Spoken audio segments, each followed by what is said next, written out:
Hello, guys. Welcome back to another episode on the show, Control or Be Controlled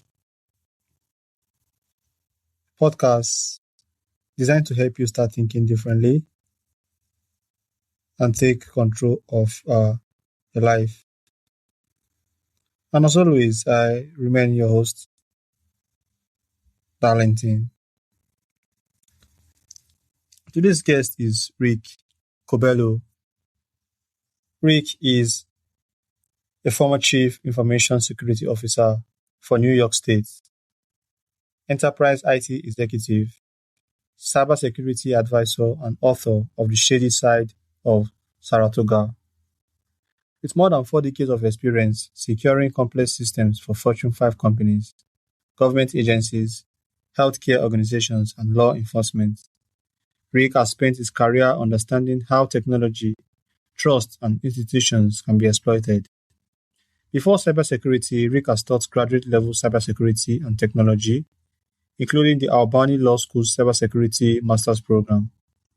Now he brings his real-world experience into fiction, creating stories about crime, hidden vulnerabilities, and the systems people assume they can trust. His novel, The Shady Side of Saratoga, blends cybersecurity, crime, mystery, and the world of horse racing into a story that explores how threats can hide in plain sight. Rick, welcome to Control or Be Controlled. How are you tonight? Yeah, I'm good. How are you? Good. Thank you for having me on. Okay, so I have some questions here for you, Rick. Certainly. All right, are you ready for them? Yes, go right ahead. Okay, so after spending decades in cybersecurity and technology leadership, what inspired you to make the transition into writing fiction? Well, that's an interesting question. Well, I had a 30-year desire to write fiction. I wrote a lot of nonfiction. I wrote a lot of reports and manuals and things like that over the years, but my desire was always to write fiction. But I never had the time. I had 4 children and I worked all over the world. And one of my goals, as I started to look at things I wanted to do, I started to take my dreams of the past and make them into my realities of the future. Okay, thank you so much, Rick. So, for someone hearing about the shady side of Saratoga for the first time, how would you describe the story and what makes it unique? Let me give a little picture of what Saratoga is like. Saratoga is a world class resort that gets people from all over the world. We have a horse racing track that on any given Saturday can have 50 to 60,000 people in it, while the town only has 20,000 people. So the town is has been a resort town since the early 1900s.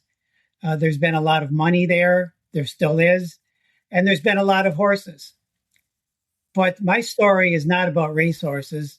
My story is about horses that are athletic horses that do dressage and jumping. So for me, it proved to be a perfect setting to use all of the surroundings of what Saratoga is all about all the money that's there, and to write a story about how horses can be used to take the money from the interactions that went on at the horse show. It's called the National Horse Showcase, and that's where the event takes place in Saratoga. But it never really existed. So this is fiction. Okay, so your background includes protecting some of the world's most complex system. That's a very huge background. So, how much of the novels was influenced by your real experiences in cybersecurity? Well, over the years, I think I've seen um, pretty much anything. I'll just give a brief what it revolves around, and and a short description of what it is. It revolves around a cybersecurity hack called stenography, where information is hid in other documents. So you may have a PDF of a document, and underneath that document is a map. And that's where my character found where the information was by using this technique called steganography. And I actually saw that in my work. So in all my books, there'll be at least one thing that helps provide uh, Catherine King. How do you go about and finding out where the crime went? Um, so being in healthcare, being in state government, I supported 2 million people in state government. And I also worked for General Electric for many years. So I saw things across the globe as far as what could be done as bad things in cybersecurity. Wonderful, Rick. That was wonderful. So, many crime stories focus on traditional criminals.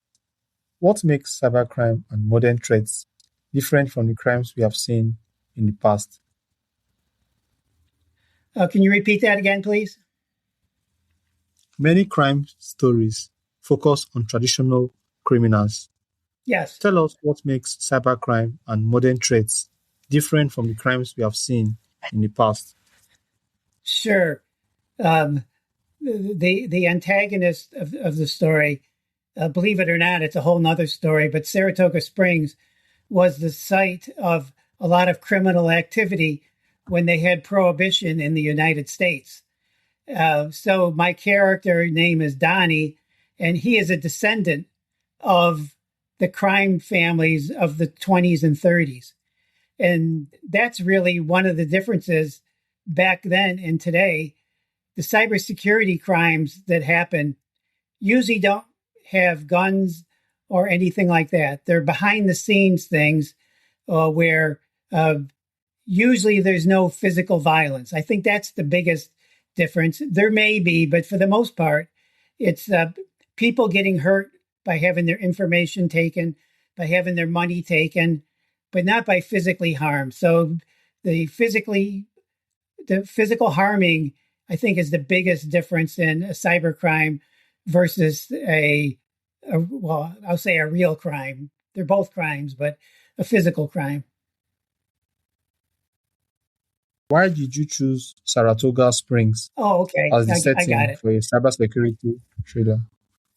Well, one is I live near here. That's probably the biggest one. The second thing is I've lived here long enough, so I got to see the interactions of money around Saratoga. It's very wealthy.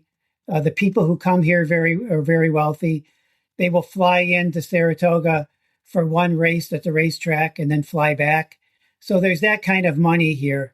Also, I spent a good deal of time at the racetrack where the thoroughbred races take place, and that is the site of the National Horse Show Showcase. But again, it's not thoroughbred horses. So I spent a good deal of time in the backstretch of the racetrack. In the backstretch is where the workers live, where the real heartbeat of the racetrack is. And I got to know a lot of people over 3 years who were the people who took care of horses. They would hose the horses down, they would put them in bed, they would feed them. So they were really the machinery that made the whole thing work. And I had a lot of time there. So that really helped me in writing more about the ambiance of the racetrack. And since I lived in Saratoga and saw what had gone on for many years, I had a good understanding of what money can do and what it can't do. Okay, so the book explores crime hidden inside legitimate systems. Why are organizations and institutions often vulnerable to threats they never see coming?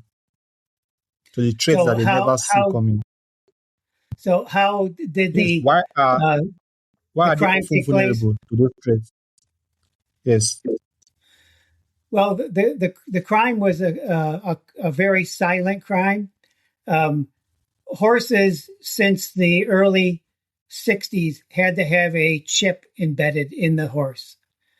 So my antagonist, who was the criminal, planted another chip in the horses and used that to move money around. So it was money laundering, but it really wasn't money. It was moving money through systems that eventually turned out as money. But it wasn't your typical money laundering where someone would take money, put it in a suitcase, and bring it to another country. The money was all moved electronically, and the horses were the vessel that moved the money by using the clandestine chip that was implanted inside the horse. Okay. So the main character, Catherine, approaches the investigation differently from many crime protagonists. Tell us what makes her unique. What was the last part again? What makes your main character unique in the way she Okay. investigates crime? What what makes the main character unique? Um, you will see in thrillers many times that the female is the helper. But my character, whose name is Catherine King, she's a seasoned FBI cybersecurity analyst. And she is the one that has the intuition to figure out what's going on and the dedication to stay with it. And just as a side note, this all came about is I have three adult daughters, and I taught them all to be strong entrepreneurial women, and they all are. So Catherine King, I guess, embodies all the things that they have in being able to look at things objectively, come up with a plan, and then don't give up till you solve it. Marble, the grey horse, plays an important role in the investigation. Tell us what made you choose a horse as such a central part of the story. Okay, that's a good question. Um, Horses, especially the horses that they use in the events of dressage and jumping, are fairly calm horses. They're not like thoroughbred horses, and the horses were very compliant. So they could place these chips in a horse, and the horse would not be it would not be an animal who would get riled up too much. So the horse was an excellent vehicle to plant these chips in, and more importantly, the horse already had a chip in it. So they were using alternate frequencies to be able to read the secondary chip. But it didn't do anything to the horse, but the horses in general were very calm. So that was it. The calmness of the horse and the fact that the horse already had a chip in it according to some global standards for tracking where horses go. Okay. So what do you hope readers take away from the shady side of Saratoga beyond just enjoying the thriller? Well, what I'd like people to see is to be able to, since I saw it for many years, to be able to see how in systems that appear to be um, logical and working, where they can be turned into things against humanity. So it's not just the hacking calls you get from somewhere that ask you to give access to your computer. There's lots of instances where there's a system that looks okay, but behind that there's things that aren't okay. So I hope people can see to not be alarmed, but to know that you should be vigilant in anything you do or information you provide to any computer, and just be aware that there are things that can happen. All right, so here is my final question for you. For someone interested in cybersecurity, technology, or writing, what lessons from your career would you want them to remember? Uh, what what I'd like everyone to think about is my whole career was cybersecurity, but my real career was storytelling. I worked with many high level executives in General Electric and in state government and in healthcare. And what I did is I told a story about what was happening. I'd never used a technology discussion about, well, here you have to do this or we're going to be in big trouble. I always told a story about here's the situation, um, here's where it could lead us, and here's the things that we could potentially do to help us out. So I was basically a cybersecurity storyteller for my whole career.